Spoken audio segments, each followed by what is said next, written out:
At dahil wala nga akong magawa, gumawa na lang ako ng kutsinta. Ganito yung gusto ko sa kutsinta, yung chewy siya. Sa isang mixing bowl na wala naman kami, kaya nalagay ko na lang sa rice cooker. Itong kalahating asukal na pula, brown pala. Mas maigi sana kung may mahanap pa kayo mas darker dito para mas maganda yung kulay.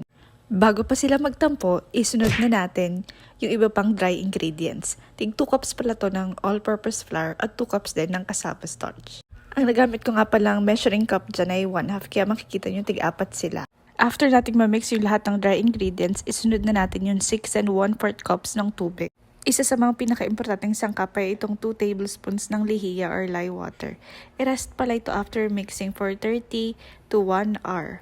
Tapos saka natin salain yung mixture. Bago nyo isalin sa mixture yung mold, bago nyo isalin yung mixture sa mold, kailangan na kumukulo na yung tubig sa steamer nyo.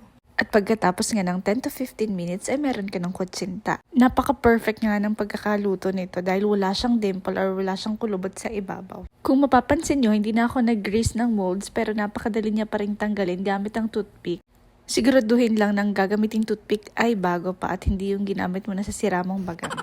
Para naman sa yema dip ay nagtunaw lang ako ng 2 kutsarang asukal, butter at saka isang can ng condensed milk. Isinalang ko lang pala ito sa katamtamang apoy habang hindi tinitigilan sa paghahalo.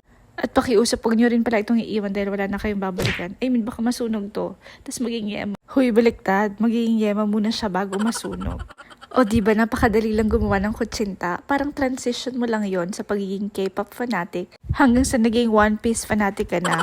Ang kilala mo lang naman doon ay si Zoro. Dati-rati pa nag-crave kami ng kutsinta, umu-order pa kami. Pero ngayon, napagtanto kong napakadali lang pala nitong gawin. Share ko lang pala mga na nakipagkasundo na ako sa sarili ko at nangako ako sa buong buhay ko, 2 lang ang hahabulin ko. Kung hindi ikaw yung magtataho, dapat ikaw yung nagtitinda ng potpot at kutsinta ang habol ko sa'yo.